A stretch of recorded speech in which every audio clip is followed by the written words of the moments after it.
We are continuing our discussion on the foundational text of Indian philosophy. So we are right now discussing Buddhism. This is a kind of introduction to the philosophical concepts of Buddhist tradition. Now, I think at the very beginning I mentioned a few things about the canonical tradition of the Hinayana system, the more orthodox but a heterodox system of Buddhism, who consider the Tripitakas as their foundational texts, in contrast to the other four schools of Buddhism that emerged from 2nd century BC onwards. That evolution of this later phase of Buddhist thought continued right up to the time of Dignaga, Vasubandhu, Chandrakirti, Dharmapala, and other, especially Anambana Pariksha is one of the well-known books of the later phase of Buddhist philosophy.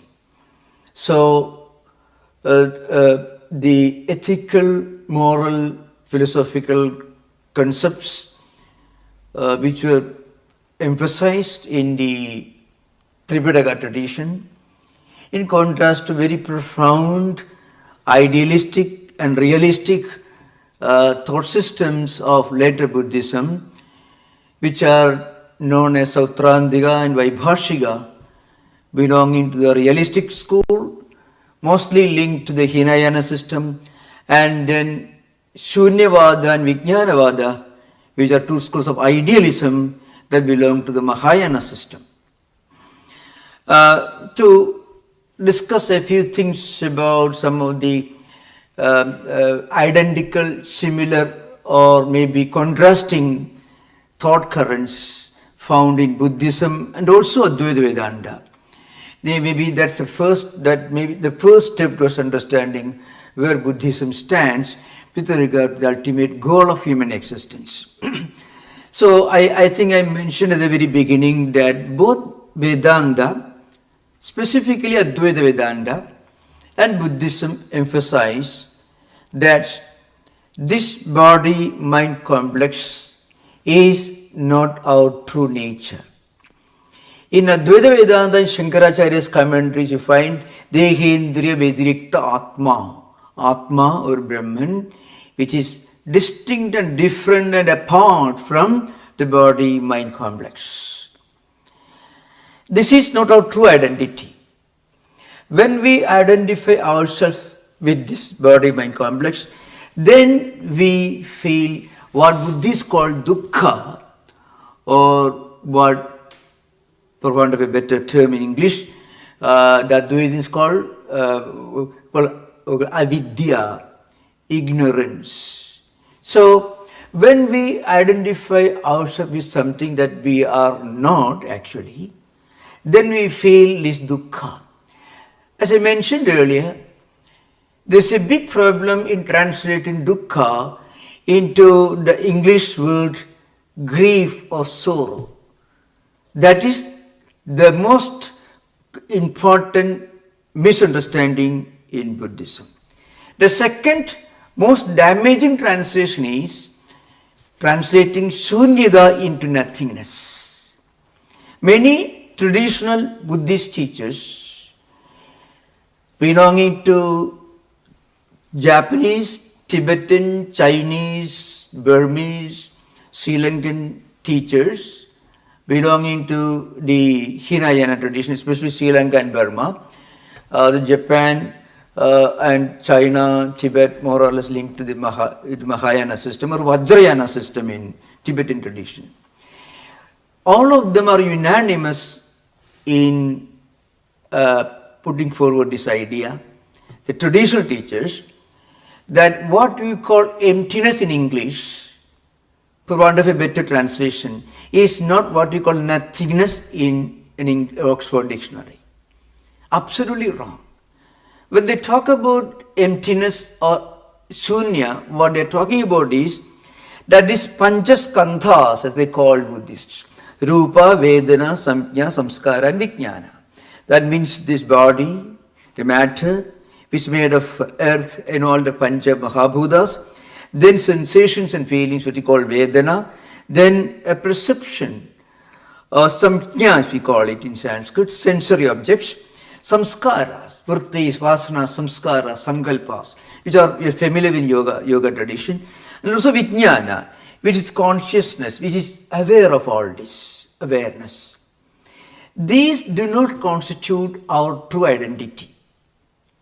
And dukkha is caused by this false identification of what we actually are with our form, sensations, feelings, samskaras, or even mental formations, or awareness or consciousness. The same is the view of Advaitins. Advaitins will tell you, when your mind and eye go together and see an object, the mind takes the form of that object. When your mind and ears go together and cognize something, an external object, our mind takes the form of that external object. Otherwise, no creative art will be possible. Suppose you are listening to a song yesterday, or maybe 10 years ago you memorized or you studied. Today you are able to play and maybe sing that song, or you have seen a picture and you try to paint a picture similar to that. What is happening is your mind has already taken the form of the picture when you saw the picture in the art gallery, and then when you come back home and then you visualize again the picture comes to your mind, and the mind takes the form of the picture. That's why you're able to paint a picture similar like that. Or maybe your mind takes the form of the sound system, the music. That's why you're able to recollect and sing the same song. So also, when you remember touching a glass or a chair yesterday, again, mind is taking the form of that, and that's why you are feeling the sensation again. Advaitins and also Buddhists will tell you that this is not our true nature. Well, Advaitins will tell you that this is all Maya. Of course, Maya is something that we experience, but certainly not real. So it should be understood that what we experience may not be absolute reality, may not be truly real. So, this Dehendriya Vedirikta Atma, our true nature is Dehendriya Vediriktam, means it is distinct and different and apart, in total contrast to this body-mind complex. And that point is perfectly agreed upon by both Buddhists and also Advaitins. So the inquiry, the investigation into reality begins here. But there's a problem. In Buddhist tradition, we de-identify, what we call, we dehypnotize ourselves by getting rid of this identification with the Panchaskandhas. The technical word is Panchaskandhas, means these 5 elements, 5 aggregates, which is Panchaskandhas, 5 components that actually make up our personality, externally speaking, our mental existence. That means the Rupa, Vedana, Samjna, Samskara and Vijnana. Now, these things are part of a flux, a changing phenomenon. And therefore, all these are impermanent. So there is nothing that you may call permanent. And that idea is rooted in another very important concept called dependent origination. Dependent origination means praditya samutpada. Everything is coming from somewhere else. There is an origination, but that origination is not independent. There is nothing that is intrinsic or fundamentally independent or existing in itself in Buddhism. That idea is emphasized by the word Sunyata or Anatta or Anatma if you use the Sanskrit language. We'll go further, we'll discuss this later. Now, Vedantists will tell you, well, we have to get out of this false identification. And we get this liberation from this false identification when we get moksha. And when we get moksha, it is not just cessation of sufferings, as in Buddhism. In Buddhism, the Buddhist equivalent of moksha is nirvana. Nirvana is cessation of all sufferings. A lamp gets self-extinguished. What is left? There is no answer. In Advaita Vedanta, the cessation of sufferings, this false identification comes to an end. But there is also a perfect realization of our Swarupa, of our true nature. So Vedanta goes beyond negation. In reality, Nagarjuna was certainly not a negativist, but if you get a superficial interpretation of Shunyavada, as Nagarjuna expounds in Madhyamika Karika, Mula Madhyama Shastram it is called. It's a Sanskrit book. It is the Bible of Shunyavada. So I will discuss that by comparing a comparative study and discussion of verses from Nagarjuna's Madhyamika Karika, which belongs to 2nd, 3rd century AD, and Gaudapada, the great Advaitin, pre-Shankarite Advaitin, is Mandukya Karika, which belongs to 6th century AD. So there is a gap of 300 years between these two.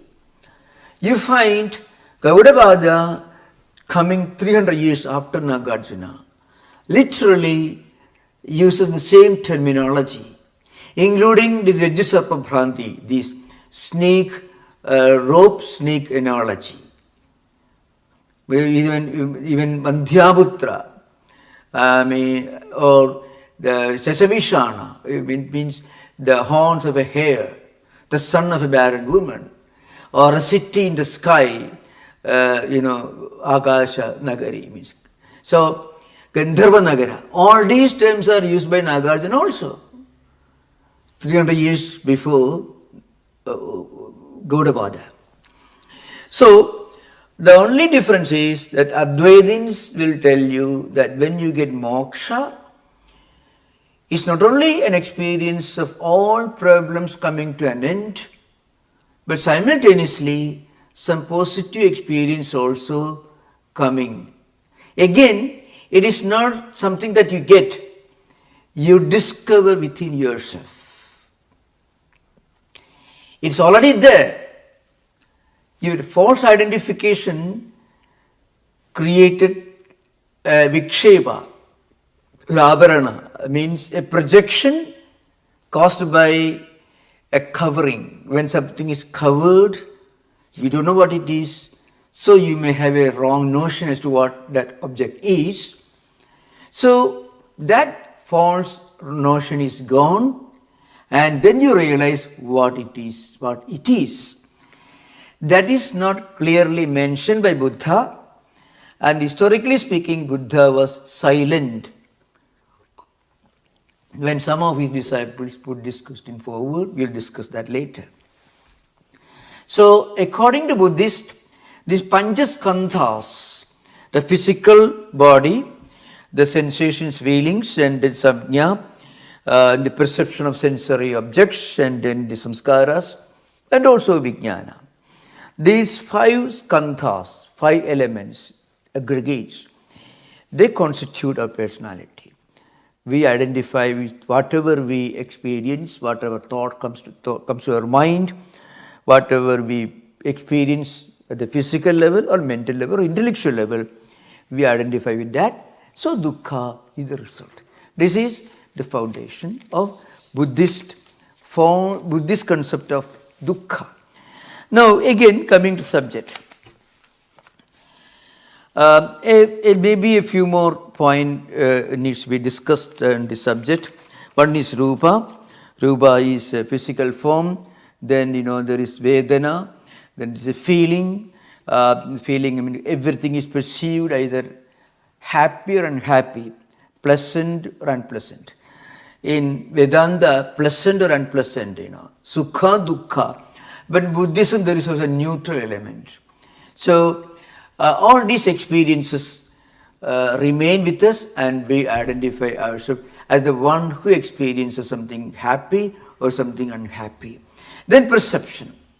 Perception is recognition process. A sensory information is received and processed. It's going on all the time in our mind. Then mental formation, samskaras. And Buddhists also agree with the idea found in Yoga Sutra that these samskaras are carried on from life to life. Whatever we do, it creates a vritti, a residual element left in our mental system. And that becomes a samskara, a solidified vrittis. And these samskaras again become more rooted in the mental system, becomes a sankalpa. And that sankalpa will take your mind backward.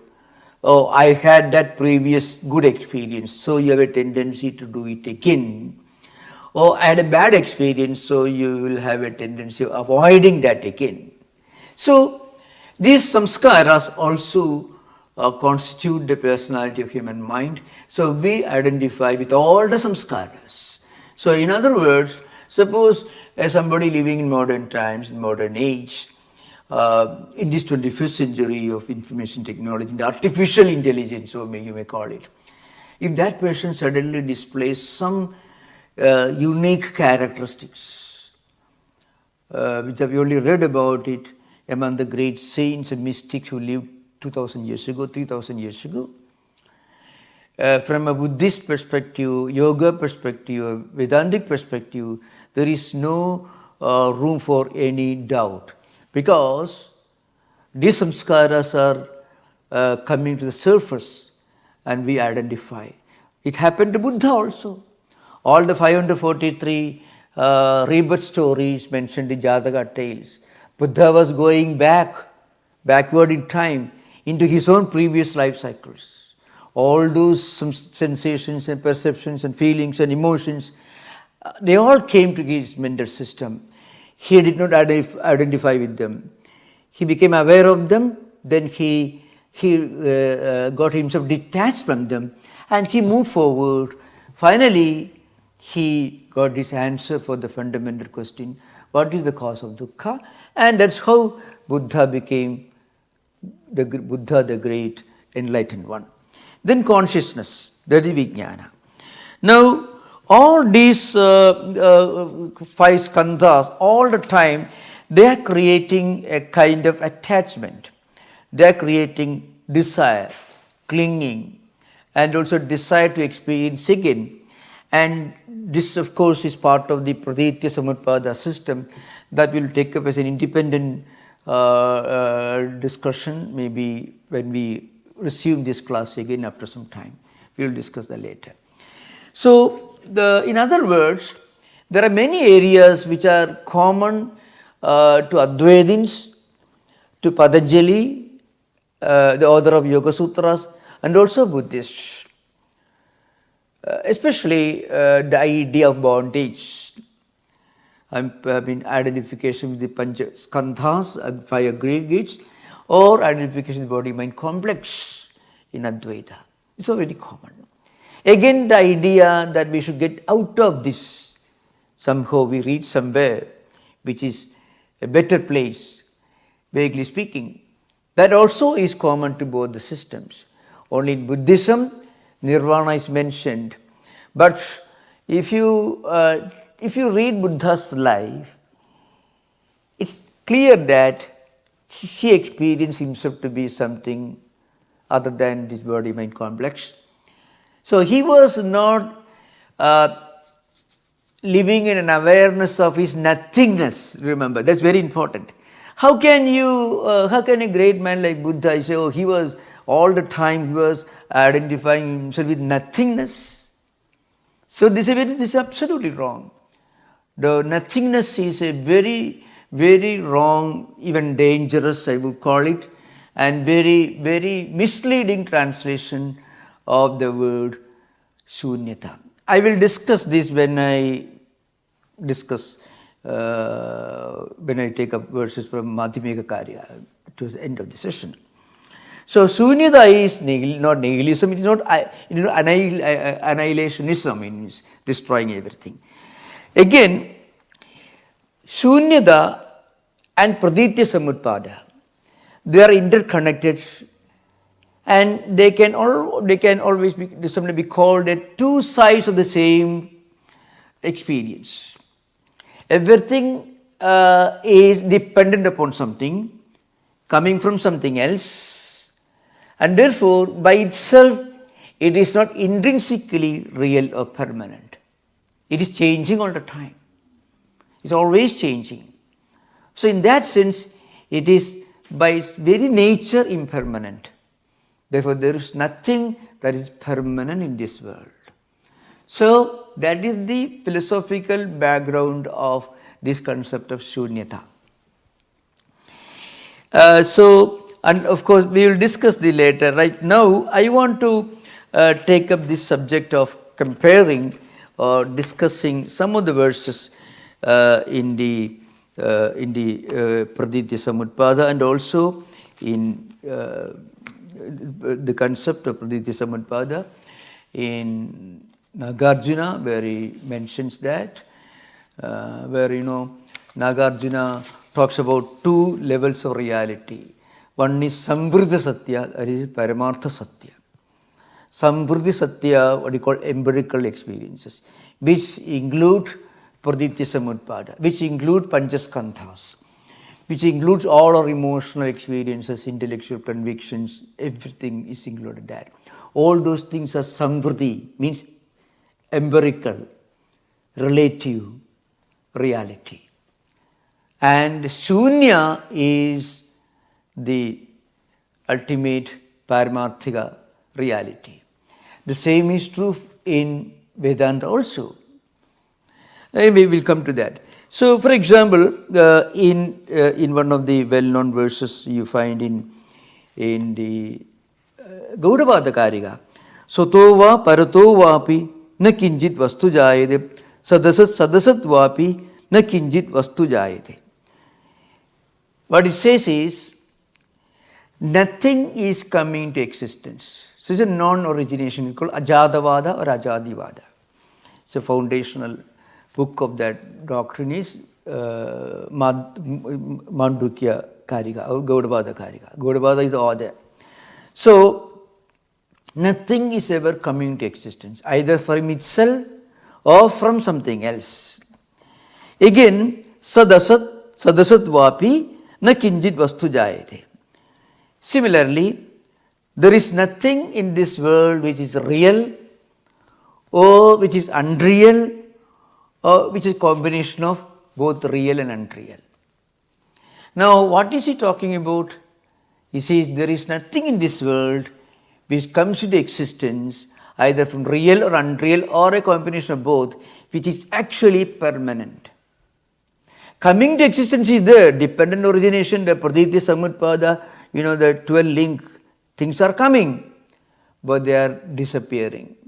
They are coming, they are going, and they are always changing.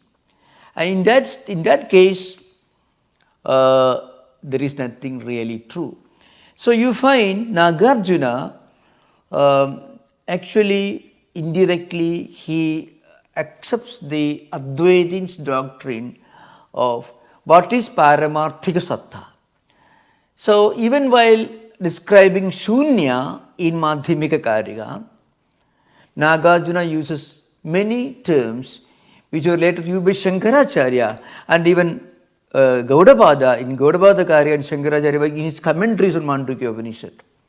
For example, that which is non-definable, beyond mind and words, avang manasagocharam, or Panchashabda Pravritti Nishedhaka, something which cannot be defined in terms of connection, quality, genetic identity, action or properties. The jati, guna, karma, dravya, these are different ways of explaining something. So he called 5 types of verbalization. If you want to identify something, then you have to call it is like that because of some qualities, guna. Or it is like sun, it is Sadapratiksha. Or if you are describing a person, you may say he's a musician because he sings songs. So his action is implied. He's a red flower, red color is implied, quality or property. It's like that, guna, karma, dravya, jadi, etc. All these are different ways of verbalizing, defining or describing things. This shunya cannot be described. Even to call shunya as shunya itself is wrong, because then shunya becomes defined. When it becomes defined, it is no more absolute reality. All that belongs to samvriddhi satya can be defined, like vyavaharika entities can be defined by in Advaita. Vyavaharika and samvriddhi, both are the same. So there are many common things that you find in the Mandukya Karika. In the Gaudapada Karika, Nagarjuna says, na sudo, na api parado, na dvabhyam, na pyaketukaka. Utpanna jadu vidyante bhava kojana kechana. Sasat, nasat, sadasat, dharmo, nirvarteda. Yada, kadam nirvartago hedurevam sadi hi yujyade. Neither out of themselves, nor from themselves, neither from both, nor without a cause at all. None of these things are ever born. It means nothing is ever born either from themselves or from another source, or in whatever way you can think of. There is nothing that really comes to be born. What is a nothing? Nothing that is permanent is ever born. Means there is no such thing as permanent. In that sense, the word anatta is used. So there again you can find Nagarjuna implies that the absolute reality, shunya, is beyond definition. Why? Because definition is possible only for things which belong to the empirical level. When you define something, you have to explain. It comes from something, or it does something, or it should be compared with something that we already know. I mentioned earlier, Pancha Sabda Pravritti Nishedhaka. That is in Advaita. Brahman cannot be verbalized. What are Pancha Sabda Pravritti? The words function at 5 different levels. One is, let's say, guna. You can define a flower, red flower, white flower, things like that. Or you can describe a person, he is a painter because that's the work he does, so karma. Again, relationship, he is my brother, he is my friend, whatever it is. So kind of relationship, bandha, sambandha. So guna, shabda, karma, sambandha, dravya, something that you already know. That object is something like sun or moon, like that. Or jati, genetic, belongs to human species or non-human species, things like that, or mammals, whatever it is. You can describe something in terms of some genetic entity, genetic category that it belongs to, that person or animal or maybe a tree may belong to a particular category. So you can describe it defined. Shunya cannot be defined. Now, these terms were later articulated in the elaborate bhashyas by Shankaracharya. But Nagarjuna, in a more subtle language, he already anticipates many of these expressions. Again, there is a verse in Mandukya na nirodho, na cha utpatti, na baddho, na cha sadhaka, na mumukshu, na vai mukta, ittesha paramarthada. So, we are already that reality. Of course, here is a slight difference. In Buddhism, first of all, you have to recognize the fact of dukkha.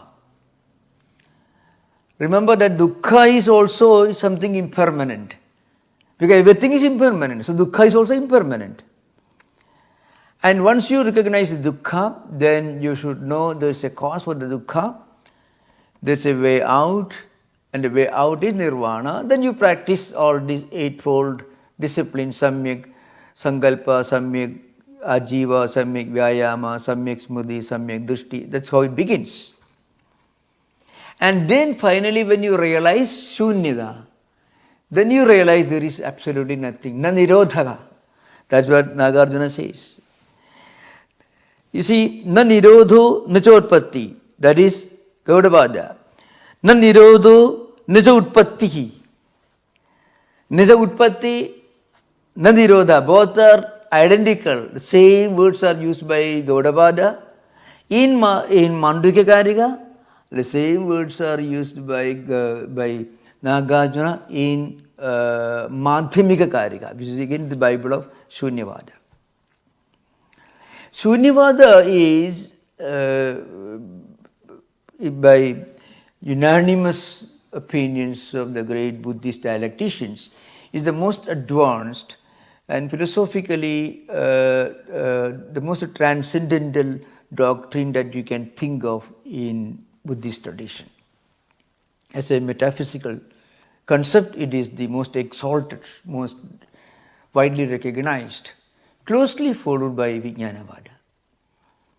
But Vijnanavada has got one problem, it has got two levels of evolution. One is Alaya Vijnanavada and Pravritti Vijnanavada.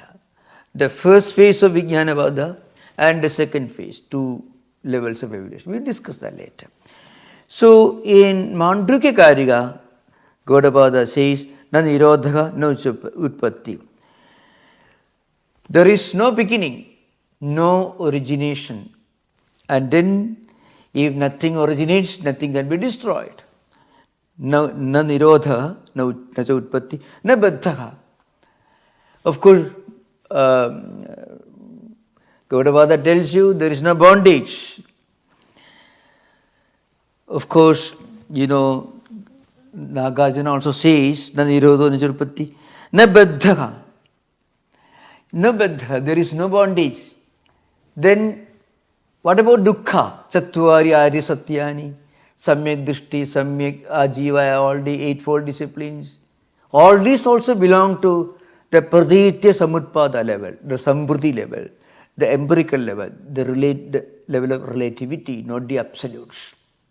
So when you reach the absolute level, from that perspective, when you look back, there is really no liberation, no nirvana.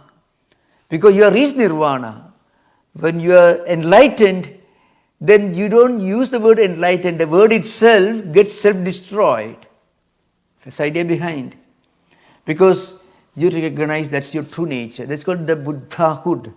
That tattatha, that you experience, you realize Buddhahood. At that stage, when you realize the shunyata, that highest experience, Nagarjuna says, na nirodhaka, na cha utpattihi, na baddhaka, na cha sadhaka. Almost copying, maybe Gaudapada copying from Nagarjuna. 300 years later. Na mumukshuhu, na vaimuktaka, ittesha paramarthata. Again, Gaudapada says, na mumukshuhu, na vaimuktaka, ittesha paramarthata. So where do you draw the line? The line is to be drawn between the empirical, philosophical level and the transcendental or spiritual level. When a person realizes shunyata, he is in no way different from a person who realizes Jiva Brahmaikya, means the identity of Jiva Brahma, the unity of one. names are different, categories are different. So, there are a few more examples which I would like to mention here.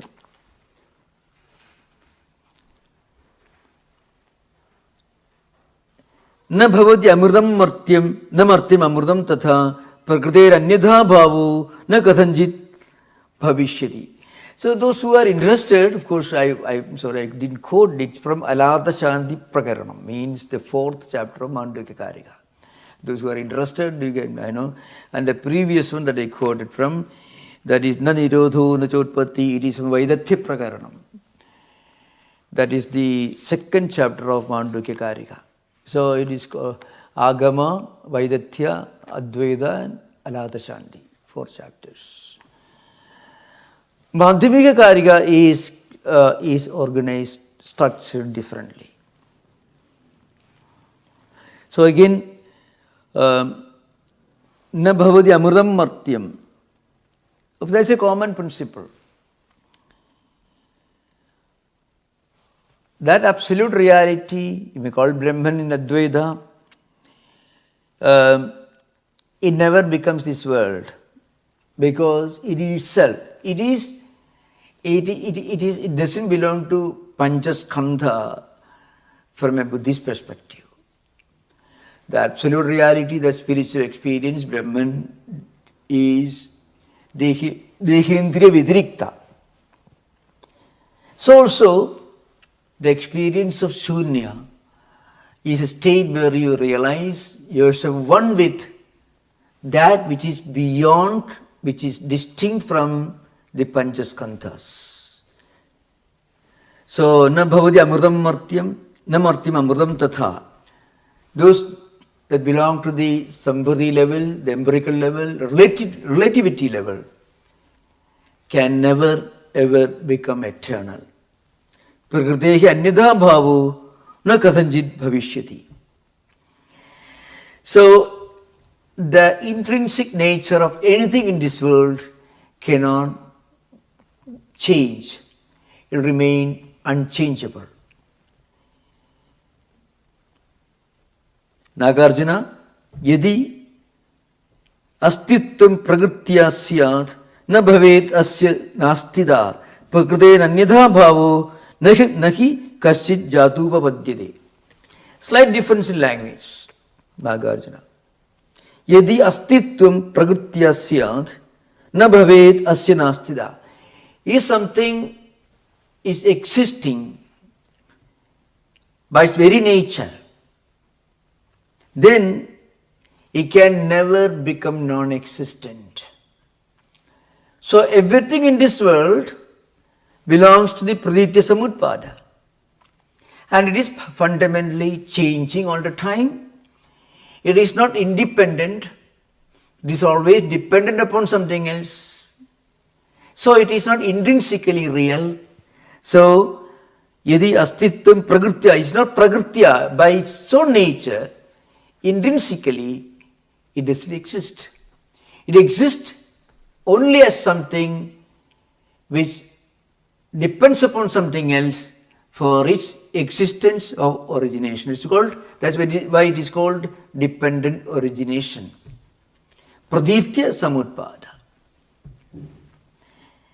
Na bhavet asya nastida. Prakrite anyatha bhavo nahi kaschit jatupapadyate. Nagarjuna says, anything in this world has to remain what it is. Its intrinsic nature cannot change. Okay, there are a few more things are here. Then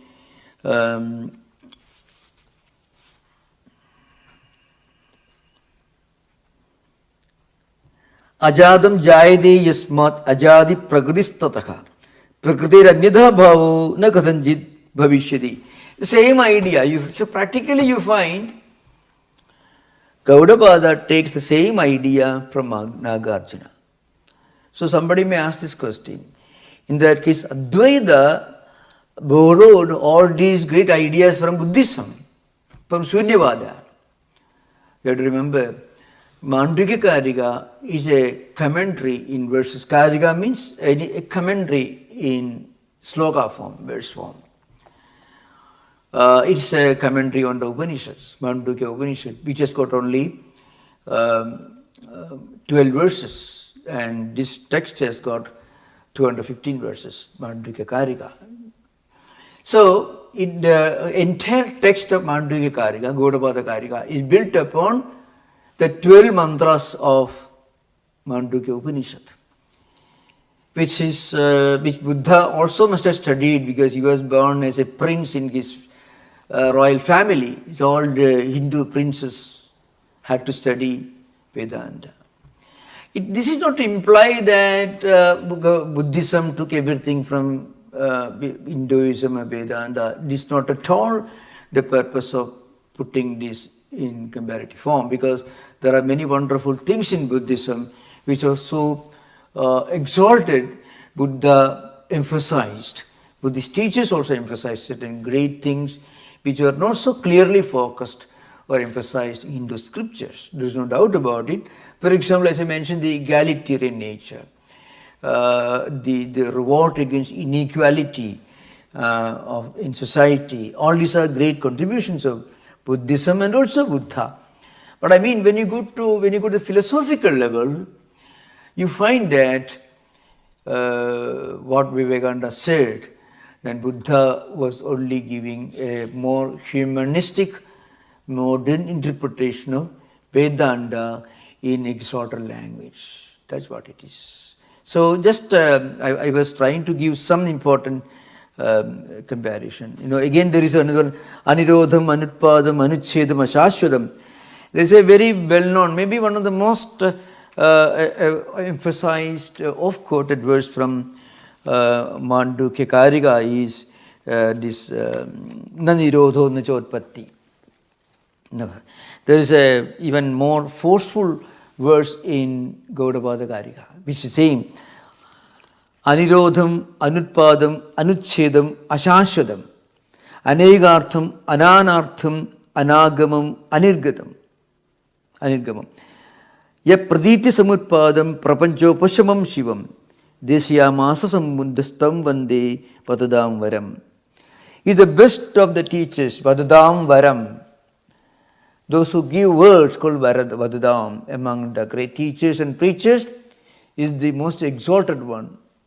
Nagarjuna is referring to Buddha. This is from Nagarjuna's Madhyamika Karika. He says that means there is no annihilation, there is no origination, and there is no total destruction, and there is no permanence, there is no identity, no difference, not coming in, not going out. Those of you who have read Mandukya Upanishad, you can find neither this nor that, neither inside nor outside, you can find. So, the fundamental indescribability, non-definability, transcendental nature of the absolute reality is emphatically demonstrated by using language which may appear to be mutually contradictory.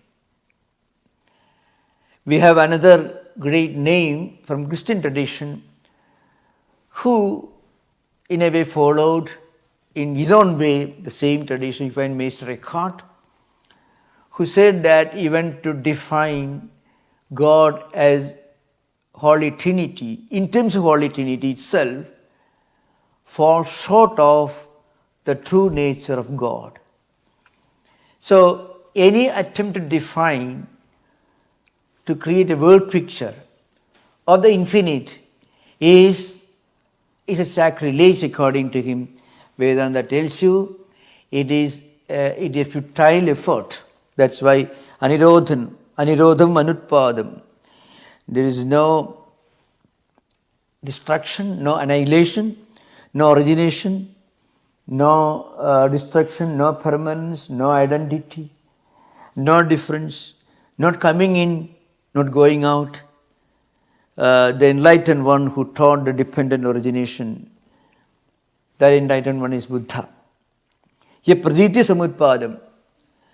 Prapanchopashamam. So Prapancha Upashama, that word is used in Mandukya Karika, 7th mantra. Sorry, Mandukya Upanishad. Prapanchopashamam Shantam Shivam Advaitam Chadutham Mandi Sa Atma Sa Viknyeka. 7th mantra of Mandukya Upanishad, Prapancha Upashamam. So when you reach this nirvana, which according to Nagarjuna is the realization of Shunyata, when you reach, what happens is the prapanchasya upashama, means the world gets self-dissolved. You are not dissolving it. It is no more world. It doesn't go anywhere, but is no more perceivable as world.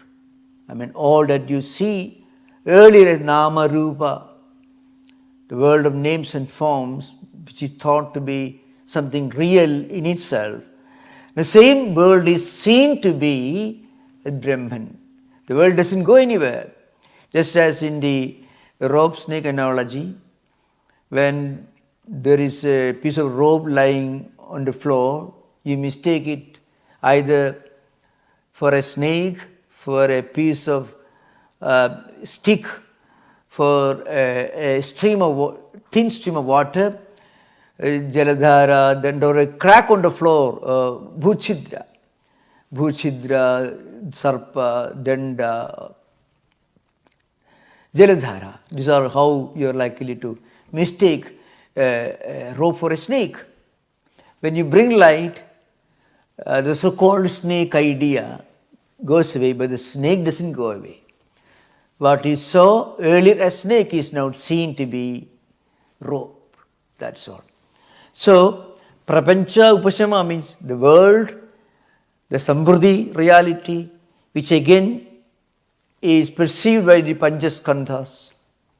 Vedana, Rupa, all these physical forms, sensations, samskaras, Vijnana, Vedana, all these, because with all the Panchaskandhas you create this world, then you identify yourself with this world, all these disappear, and that is Prapanchopashamam.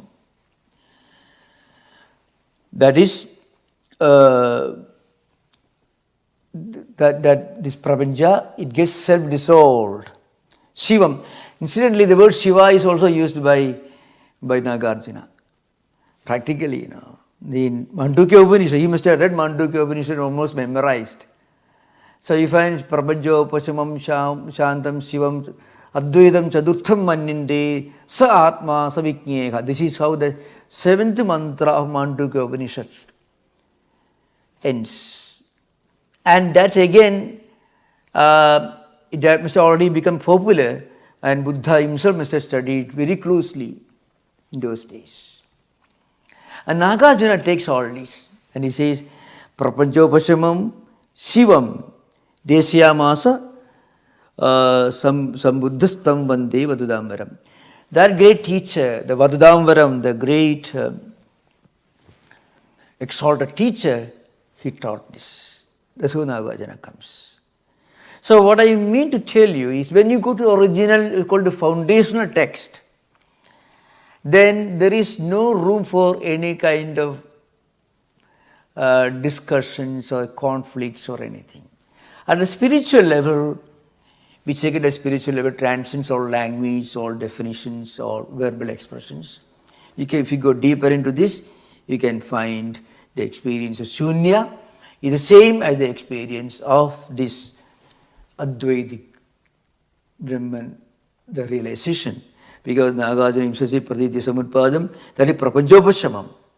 When you understand that everything in this world is the Praditya Samutpada, dependent origination, it comes within the structure, the framework of dependent origination, and everything is changing all the time, moving all the time, going, coming. So you can find the 3 levels of human existence. Bhuda, Vartamana, Bhavi means past life, present life, and future life are all implied in Praditya Samutpada, the 12-link chain that we discuss independently later, because this is a very elaborate topic. Sanabadhyandena muchindi udayadi adharminaha samskara purvavat sattu badhyade tena uchyate. So all the samskaras of the nature is coming and going, which are samskaras again part of panchaskandhas. They are rising up and then also disappearing. So all these come and go. So they are all impermanent. All these are coming and going. So they are not permanent.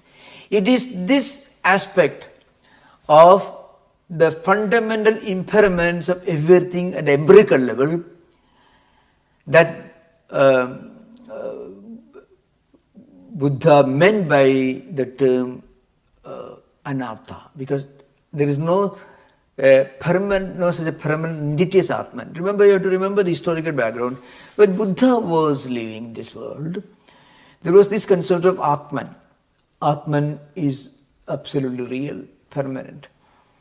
Again, Vedanta philosophy had not undergone the kind of consolidation, or it was not completely structured, because Shankaracharya came only 1200 years after Buddha's time, 8th century. Buddha 6th century BC, Shankaracharya 8th century AD. Advaita was there in the Upanishads, in the Vedas and other books also. Adhyatma Ramayana has a lot of Advaita in it. Yoga Vasishtha has Advaita in it. But the point is, Advaita metaphysical system had not been had not taken shape as a compact system of philosophy when Buddha was living. So maybe that's also one of the reasons why this absence of anything permanent as Atma is emphasized in Buddhism, is anatta. But implication is there is nothing in this empirical world which is permanent. It is not a refutation or rejection of Atman as understood in Advaita Vedanta and expounded in Shankara's Bhashyas. It is the rejection of anything permanent, eternal, unchanging at the empirical level. And that you can find when you read Madhyamika Karika, when Nagarjuna talks about the empirical reality as Samvriddhi Satya and Shunyata as Paramarthika Satta, mean the ultimate reality. Anyway, we will discuss this later. Maybe there is enough scope for elaborate discussion on this subject and question and answer. You are most welcome to ask questions. Thank you so much. Yeah. You mentioned in the past that this kind of Brahman Satchidananda is already engaging in Dvaita act because it is beyond terminology. Also, you mentioned that dukkha is, we translate it as sorrow, is a mistranslation. But literally the word dukkha is diminished and sukha is expansive. Can you shed some light on that, Swamiji? Yeah, technically in Buddhism, they emphasize the reality of a human problem, the urge for spiritual growth. Buddha's experience itself is a good demonstration. Buddha had this vision of dead body and then old man, old age and sickness. So there's a problem in human life. So that actually triggered his inquiry. And then he found a solution to this human problem. So he discovered that it's all because we identify ourselves with the panchaskandhas. So the physical body, the sensations, emotional system, convictions, all these, samskara, everything's there. In Vedanta, the same idea is very clearly stated from a different perspective. It's because our lack of knowledge of our real Swarupa, our true nature, that is the cause of all misery, all dukkha. The word dukkha is also used in Vedanta, but not as an important category as in Buddhism. In Buddhism, Sattvari Arya Satyani, for the four noble truths. The noble truth is dukkha. So remember, the only point I want to emphasize is the word dukkha doesn't really imply what we normally mean by the English word sorrow or grief or anything. See, Buddha was not crying and weeping when he left his palace and walked to Bodh Gaya or places where he did meditation. He was searching for something higher.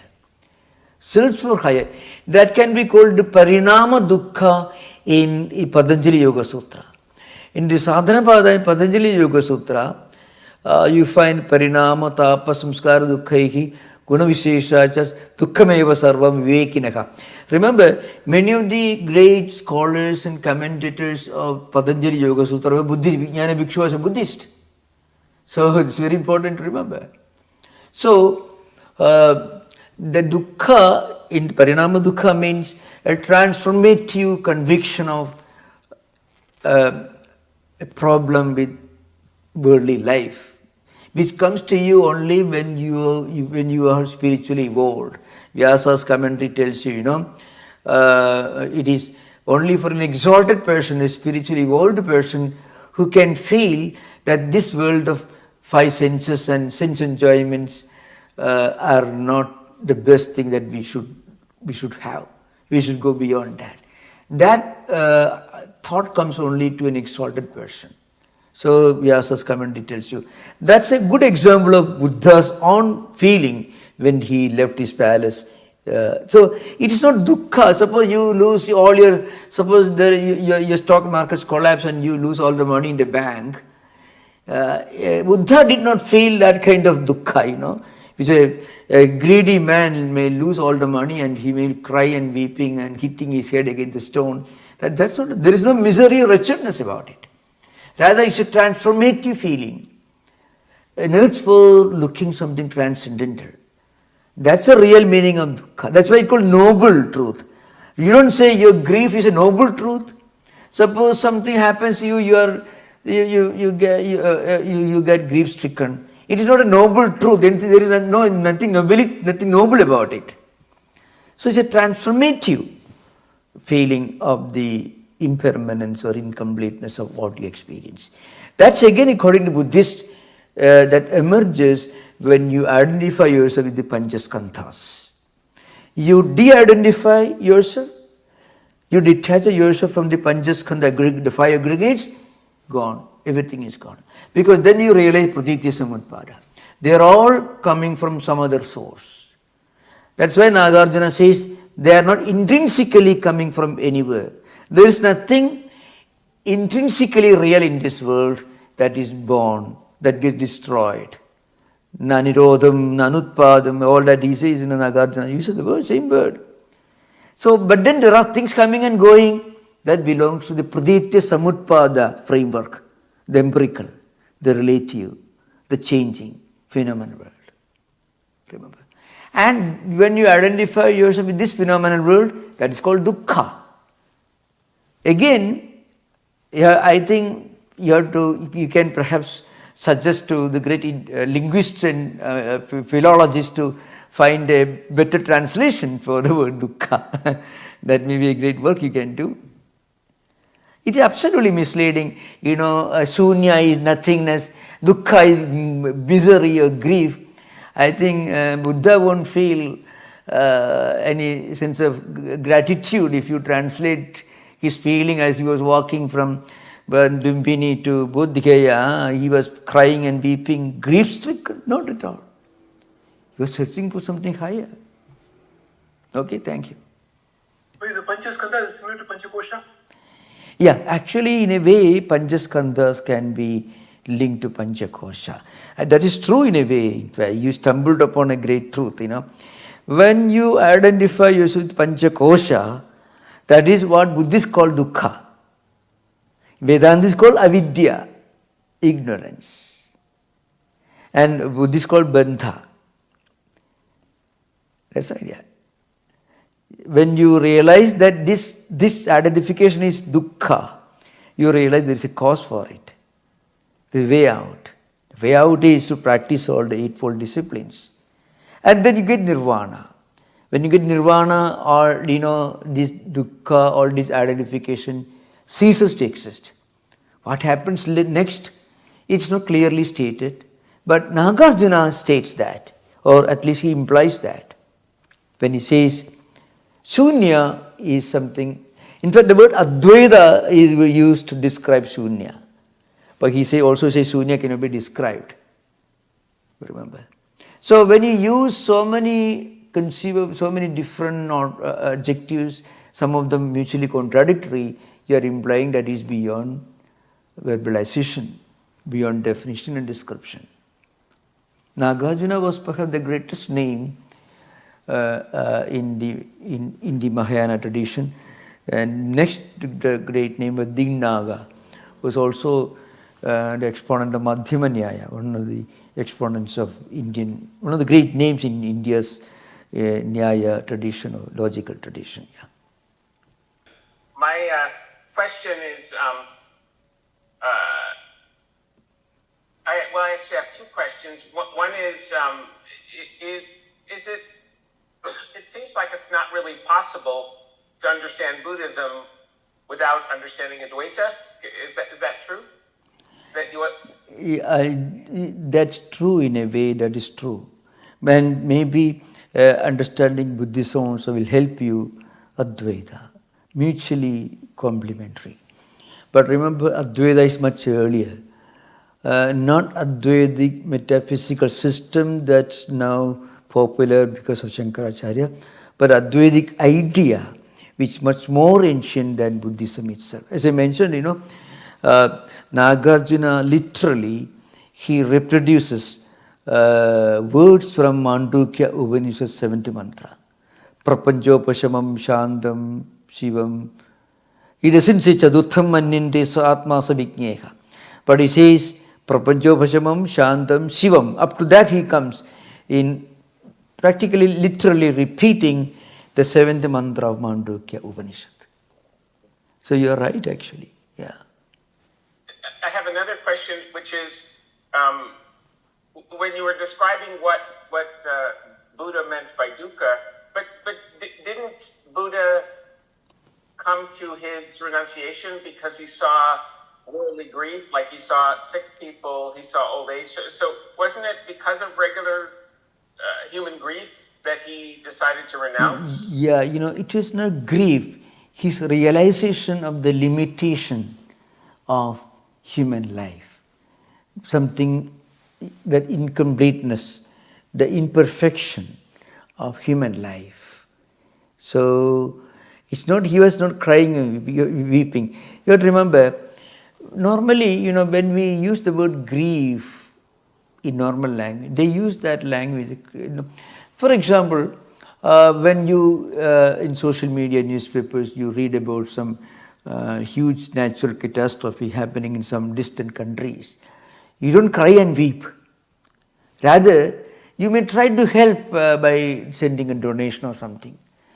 But it's not the same feeling that you suppose you lose money in the bank or something happens. Then you feel you're so hurt emotionally. But you don't feel emotionally hurt, you feel very much distressed, you'll be very unhappy. But it doesn't create the same feeling when you read in newspapers, these things happen in this world, very unfortunate. That's true. But you don't cry and you go and cry and weep. Then unless a psychiatrist may investigate, he's crying and weeping because there was a tsunami in Indonesia. So you're sitting in your room crying and weeping. You don't do that, Remember. Please don't mind comparison, just a little bit of humor, light way I'm telling, So Buddha had this urge for looking a fundamental answer to the fundamental question of the imperfection, incompleteness of human life as a whole. You may live for 100 years till you have to be old. You will be old. You will fall sick. All these are human. All of us will do that. It happens. So there is he was convinced of this fundamental incompleteness of human life. So that made him look for an answer to this question at a higher level. And that made him Buddha.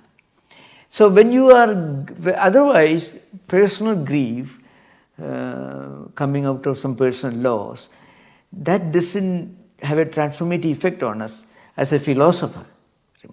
If you pray, that leads to turn your spiritual life, it can happen. But by itself, it doesn't have a transformative impact on the whole life. That's why Buddha became a philosopher the moment he saw these three visions. That's the beginning of Buddhism, really speaking. Okay. So it was more compassion. Really. Grief. Yeah, compassion is a very wonderful word. Perhaps that was what his mind was filled with as he traveled from Lumpini, from his birthplace, from his palace to Bodh Gaya. He's a great human being who was confronted with a great reality, a dark reality of human existence, but he also wanted to find an answer on behalf of humanity. That's the greatness of Buddha. As you mentioned, compassion is a very important element of Buddhism, and also Buddhahood. Buddha himself was an embodiment of that great compassion. Yeah. Can I ask another question, Swami, or do you want to? Yeah, please continue. Please, yeah. The other question is, when you were describing the Buddha's remembrance of his former lives, that seems incompatible with the Hindu idea that he was an incarnation of God, because we read about Sri Rama, he was Rama, he was Krishna. I mean, he never was born as a human. That it has something to do with the classical Hindu attitude. If there are many Hindus, including Vivekananda, who consider Christ also as incarnation, but you are not a baptized Christian. Maybe the bishop, the Catholic hierarchy won't be amused if a non-baptized heathen Hindu or non-Christian dares to consider Christ as an incarnation. In fact, it began with Rajaram Mount Roy, the founder of Brahma Samaj. In 1828, he founded Brahma Samaj. He was invited to London and he stayed for 3 years. He passed away. He came to London, to England. He came as he was invited as a speaker in the Unitarian Church organizations. And then he lived there. He died in Bristol 3 years. And he used to consider Christ as incarnation. Even Keshav Chandrasen used to consider Christ as incarnation, So that is a typical Hindu attitude. There is something very funny about it, but there is something noble about it, something wonderful about it. They don't care, they don't exclude anyone. He's also one of the manifestations of the divine. In that sense, it's called incarnation. Anyone, Buddha also like that. Okay, thank you. It strikes me what you said about this noble quality of what he was looking for in dukkha, how he thought of dukkha. And this may be a really incorrect thing I'm citing. I have no textual reference for it. But somewhere along my Buddhist studies, I had heard something which was something like, at one point, the Buddha noted when he was traveling in an ox cart that there was nothing you could ever do about the axle in the cart to stop it from squeaking. It always was a problem, and there was just no way you could put oil on it, you could sand it down, you could do anything, and it was kind of a model for samsara, that there was something very fundamental about this interdependent relative existence, which could never quite be satisfying, could never reach thing. And it was a very simple, daily, everyday, non-spectacular thing, not so much involving compassion, but just a sense of the nature of our relative reality. And as well as the compassionate side of it, I always thought there was something actually very fundamental and noble, even in that simple daily thing that he said. Yeah. Have you heard that, or it's something like that? It's that same statement of, this doesn't work. I studied Buddhism more as a student of philosophy, and so not in a monastery, but a student of philosophy and student of scriptures, for example, Pali, canons, and all that. So there are quite a few stories you can hear about Buddha, but I don't think I ever heard this. But yeah, but when you read the Tripitakas and when you read this Jataka tales, you can find in each of his previous incarnations, previous life cycles, Buddha displayed something unique which made him stand apart from all other characters in a story. Or in every story, Brahmadatta, King Brahmadatta was ruling in Varanasi, Benares at that time. He was born. Bodhisattva was born in so many different kinds of births he had. But each of these, there was something about him, and it was slowly ascending, evolving, one after another. Finally, he was born as Siddhartha the prince, and he became a great Buddha. So in each of these, there is this compassion. In each of these incarnations, he demonstrates his compassion. That's one common quality always, compassion and wisdom. Even a monkey is compassion and wisdom, you can find. He was born sometimes thief, compassion and wisdom. Everywhere you find him displaying these qualities. So this compassion and wisdom, and so that's what you find in Buddha's flight from Lumbini to Buddhagaya, and then he's undertaking these austerities. Okay, that's what Maharaj, yeah. I know this may vary greatly across the different schools of Buddhism. Yeah. But as a general matter, Yeah. are the Buddhist mantras that are part of the daily practice of Buddhists, are they somewhat analogous to the japa meditation?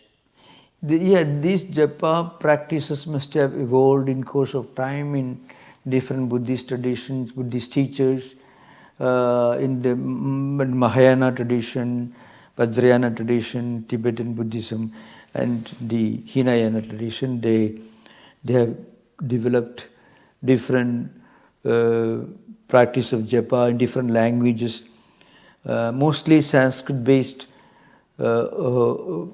japas in India, and outside India you find either Pali, or in countries like China and Japan, there are also localized forms of practicing different disciplines. They have equivalents in Chinese language, in Japanese language, and elsewhere. That's why Buddhism took deep roots in those countries. I think I have forgotten to mention something important. One reason why many of these so-called Vedantic ideas crept into Buddhism was, men like Nagarjuna, Dignaga, Vasubandhu, Chandrakirti, all these great both Vijnanavadins and Shunyavadins, they were highly educated Sanskrit Pandits to begin with. And they flocked into Buddhism and they became Buddhist teachers. Nagarjuna and Dignaga, they were all teaching in Nalanda University. So they were eminent Sanskrit Pandits. And they flocked into Buddhist fold, became monks and teachers. So they must have brought a lot of Vedanta and Vedic ideas into Buddhism. That explains the great difference between the progress of Buddhism or Buddhist thought outside India, especially in China and Japan and other countries, and within India. But eventually, you have to remember, there were students who came and studied in Nalanda University from China and other countries. And many of the great works, in Sanskrit works, belonging to Mahayana tradition, were recovered, and they were retrieved into their original Sanskrit form with the help of translations, which are preserved in Chinese language.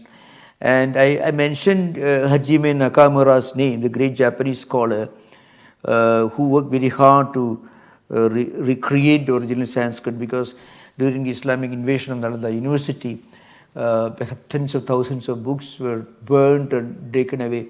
Fortunately, the great Huyen Tsang, who must have come to Nalanda University maybe 3rd century AD, he took a large number of Buddhist scriptures, must have got them translated into Chinese and preserved in China, which with the help of those books they were recreated into Sanskrit.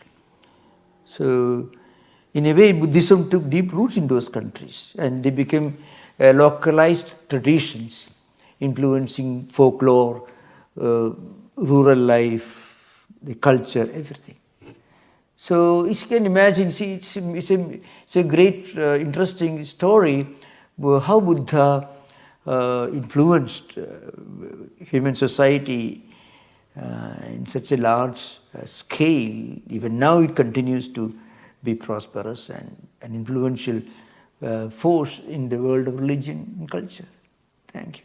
Even among atheists who can become Buddhist without, be spiritual without believing in a creator God. That's a great uniqueness of Buddhism as a religion. Okay, thank you.